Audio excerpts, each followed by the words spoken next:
بسم اللہ الرحمن الرحیم۔ سوال: مرتد کسے کہتے ہیں؟ جواب: اسلام کا کلمہ پڑھ کر جو شخص زبان سے کلمہ کفر کہے اور اپنی بات کی پچ کرے، یعنی کہ کفریہ بات پر نفرت نہ کرے، وہ مرتد کہلاتا ہے۔ سوال: منافق کون ہیں؟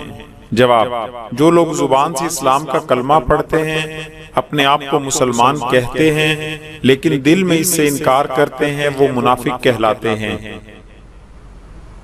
سوال: شرک کسے کہتے ہیں؟